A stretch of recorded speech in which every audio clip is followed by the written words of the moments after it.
সূরা বুরুজের যদি আমরা দিকে তাকাই, আমরা যদি আসহাবুল উখদুদের ঘটনাটার দিকে তাকাই, আমরা যদি তার পিছনে ওই যুবকের দিকে তাকাই, যেই তরুণ মৃত্যুবরণ করছিল, শহীদ হয়ে গেছে, তাকে শহীদ করা হয়েছে, কিন্তু তার কারণে শত্রুপক্ষ যা চাইছিল তার উল্টাটা হয়েছে। প্রচুর মানুষ আরো ইসলামের পথে আসছে, সত্য প্রতিষ্ঠিত হয়েছে।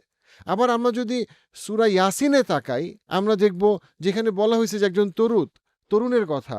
আল্লাহ বলছেন ওয়াজা আমিন আকসল মাদিনাতি রজুলু ইয়াসা, একটা রজুলের কথা, একজন তরুণ যুবকের কথা, যে সত্য নিয়ে আসছে মানুষের কাছে, অন্যায়ের বিরুদ্ধে কথা বলতে আসছে, তাওহীদের পক্ষে কথা বলতে আসছে, এবং কথা বলতে গিয়ে সে মানুষকে তাওহীদের দিকে ডাকতেছে, এবং তাকেও শহীদ করে দেওয়া হয়েছে।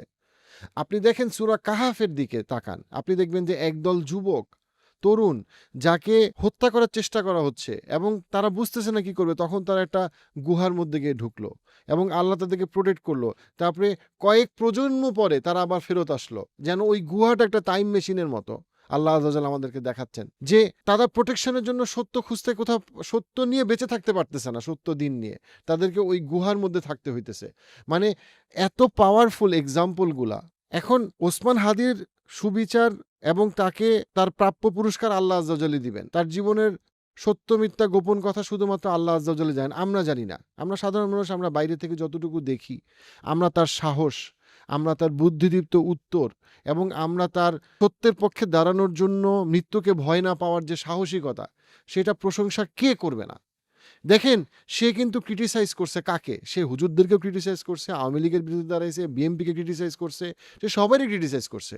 কিন্তু সব দলেরই যারা সত্যকে পছন্দ করে তারা তার সাহসকে সম্মান করে, সম্মান করতে বাধ্য। এই যে মানুষ এবং এই যে মানসিকতা, এটাই তো আমরা খুঁজি যখন আমরা একজন সমাজের নেতা, একজন রাজনৈতিক নেতা খুঁজি। তার মধ্যে দেখেন, সে কিন্তু জামাত ইসলামে জয়েন করে নাই, বিএনপিতে জয়েন করে নাই, আওয়ামী লীগে জয়েন করে নাই, এনসিপিতে জয়েন করে নাই। সে স্বতন্ত্র প্রার্থী হিসেবে দাঁড়াইছে।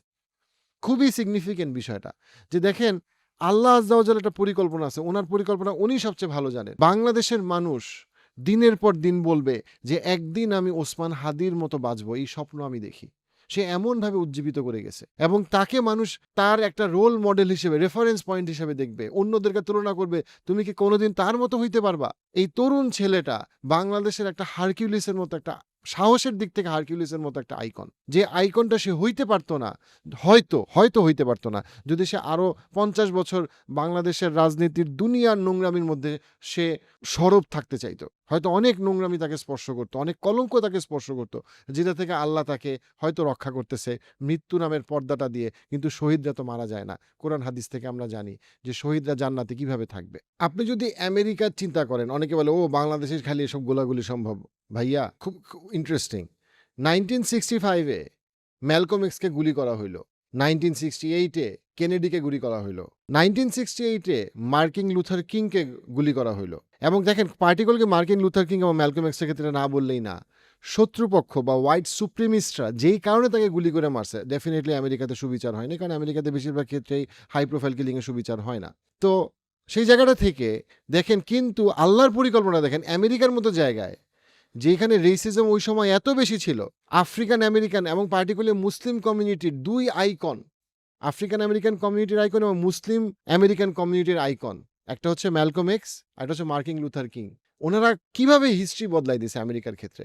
আমেরিকাতে তাদের মৃত্যু পরবর্তী 2 জেনারেশন আফ্রিকান আমেরিকান এবং মুসলিম আমেরিকান কমিউনিটিকে যেইভাবে আপহোল্ড করছে এবং রেসপেক্ট করছে, যেইভাবে পলিসিগুলোতে চেঞ্জ আসছে, আপনি যদি তাদের মৃত্যুর আগের 50 বছর এবং পরের 50 বছর দেখেন, আপনি দেখবেন তাদের মৃত্যু, তারা কিংবদন্তি তো অবশ্যই, এবং তাদের মৃত্যু কিভাবে আমেরিকার মতো একটা দেশে আফ্রিকান আমেরিকান এবং মুসলিম আমেরিকান কমিউনিটিকে কতভাবে এম্পাওয়ার করছে। একইভাবে একটা নতুন রাজনৈতিক কালচার, একটা নতুন রাজনৈতিক দর্শন আসতে পারে, এবং ইনশাল্লাহ আসবে, যখন তরুণ ওসমান হাদির মতো একজন যদি শহীদ হয়ে যায়, তাহলে সে কিংবদন্তি হয়তো থাকবেই, এবং তার যেই ন্যারেটিভ, তার যে কালচার, তার যে ফিলসফি, সেই ফিলসফি মানুষ লালন করবে, এবং সেই ফিলসফিকে মানুষ ধারণ করবে, যে শিক্ষিত এবং যে কম শিক্ষিত, যে বেশি সচ্ছল এবং যে কম সচ্ছল, এবং সে বলবে যে না, আমরা একদিন তার মতো বাঁচব। আমরা একদিন চিন্তা করব যে না, আমাদের পলিটিক্যাল ক্যাম্পেইন এরকম হইতে পারে, আমাদের অর্থনৈতিক সচ্ছলতা এরকম হইতে পারে, এবং আমরা ক্রিটিসিজমকে ফেস করার সক্ষমতা আমাদের থাকবে, এবং আমাদের চিন্তা করার স্বাধীনতা থাকবে। কিন্তু ওই স্বাধীনতার মানে এই না যে আমরা এই স্বাধীনতাকে আমরা কোনো বেহায়াপনাকে প্রমোট করার জন্য আমরা ইউজ করব। সবাই আমরা কষ্ট পাইছি, কোনো সন্দেহ নেই, অনেক কষ্ট পাইছি আমরা। যে মানুষ কখনো দোয়া করে না তার নিজের জন্য, সেই মানুষকে আমি বলতে শুনছি আমি ওসমান হাদির জন্য দোয়া করতেছি। দেখেন, খুনিদের পরিকল্পনাটা বুঝতে পারলাম, কিন্তু কোরআন হাদিসের জায়গা থেকে যদি আমরা বোঝার চেষ্টা করি আল্লাহ আজ্জা ওয়া জাল এই ধরনের ঘটনা কেন অ্যালাউ করেন।